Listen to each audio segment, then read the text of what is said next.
Assalamualaikum warahmatullahi wabarakatuh. Di kesempatan siang hari ini saya akan membawakan sebuah video yang dimana saya akan berikan sedikit gambaran bagaimana kalau kita untuk memotivasi dan memberikan sebuah arahan-arahan positif kepada anak kita ataupun rekan-rekan sejawat yang pada saat tertentu mendapatkan sebuah tekanan ataupun mendapatkan sebuah tekanan kejiwaan yang perlu kita bantu tentunya. Dalam sebuah keadaan tertentu, tentu kita juga seringkali mendapatkan sebuah keadaan yang merasa diri kita merasa depresi ataupun merasa tertekan, bahkan cenderung kita merasa putus asa. Nah, bagaimana kita mengatasi hal-hal tersebut menjadi sebuah perilaku yang positif dan kembali kepada keadaan yang normal.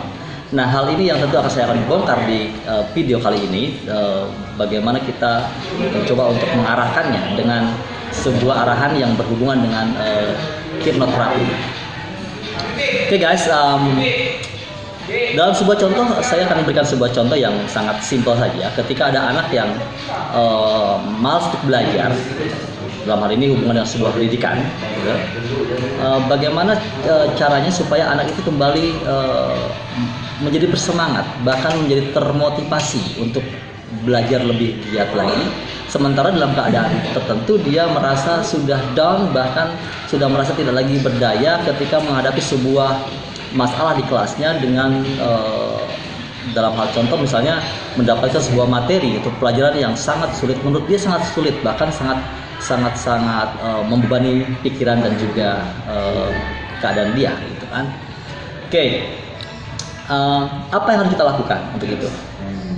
Okay, guys, yang pertama adalah biasanya orang tua cenderung memberikan sebuah arahan-arahan yang malah berefek sebaliknya. Dalam hal ini saya beri contoh, orang tua biasanya cenderung memarahi, cenderung memberikan sebuah tekanan-tekanan, bahkan sebuah paksaan-paksaan sehingga anak tersebut menjadi berbalik. Bukannya dia menjadi lebih bersemangat atau lebih termotivasi, tapi cenderung menjadi anak yang merasa dirinya menjadi lebih tertekan lagi, gitu. Sebetulnya sangat simpel guys. Kalau kita mempunyai anak yang sedemikian ataupun punya saudara yang sedemikian, yang perlu kita lakukan pertama kali adalah bagaimana kita mendekatkan atau memposisikan diri kita sebagai anak kita. Jadi kita dekatkan diri kita dengan anak kita atau saudara kita atau orang yang akan kita bantu tersebut, memposisikan diri kita sama sejajar dan searah. Jadi maksud saya, kita posisikan umur kita seumur daripada anak kita itu. Jadi kita dalam bahasa, dalam perilaku dan juga dalam hal-hal lainnya, kita posisikan diri kita sebagai anak kita. Karena kalau kita memposisikan diri kita sebagai orang tua, tentu ada hal-hal yang membuat canggung, bahkan membuat si anak menjadi risih. Karena nanti akhir-akhirnya si anak merasa dinasihati. Padahal sebetulnya bagaimana caranya supaya si anak itu tidak merasa ternasihati tapi merasa termotivasi. Nah itu guys. Jadi yang pertama adalah kita lakukan pendekatan sosial yang biasa kita lakukan antara orang tua dan anak, yaitu misalnya dengan cara memeluk dan juga memberi sapaan-sapaan yang mendekatkan diri kita antara hubungan kita yang semula agak renggang ataupun ada jarak menjadi lebih dekat. Contoh dengan bahasa-bahasa yang lebih milenial dalam hal ini, atau bahasa-bahasa anak muda, atau bahasa-bahasa yang gampang dipahami soal hal tersebut, gitu. Kadang-kadang kita kan memberikan nasihatnya itu dengan bahasa kita sebagai orang tua. Bahasa kita yang orang tua itu sangat sulit untuk dipahami oleh anak, karena mungkin terlalu rumit, terlalu menjelimet, terlalu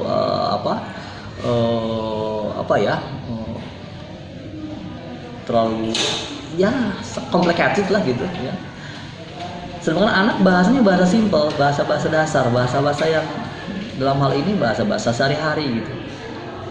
Nah, setelah nanti kita sudah merasakan kedekatan yang lebih dekat dengan anak tersebut, dengan si objek, ya, tentu nanti ada keterbukaan fisiologis antara kita yang memberi nasihat dengan yang akan dinasehati. Nah, karena pada dasarnya adalah bahwa sesuatu nasihat ataupun motivasi akan sampai kepada orang ataupun pada objeknya ketika ada sebuah respon positif. Jadi bagaimana supaya respon positif terjadi? Maka yang pertama kita lakukan adalah mendekatkan sebuah pendekatan yang membuat sebuah hubungan ini tidak ada jarak. Yang saya bilang tadi adalah dengan bahasa, dengan perilaku, dengan tingkah yang kita sesuaikan dengan keadaan si objek gitu. Yang kedua adalah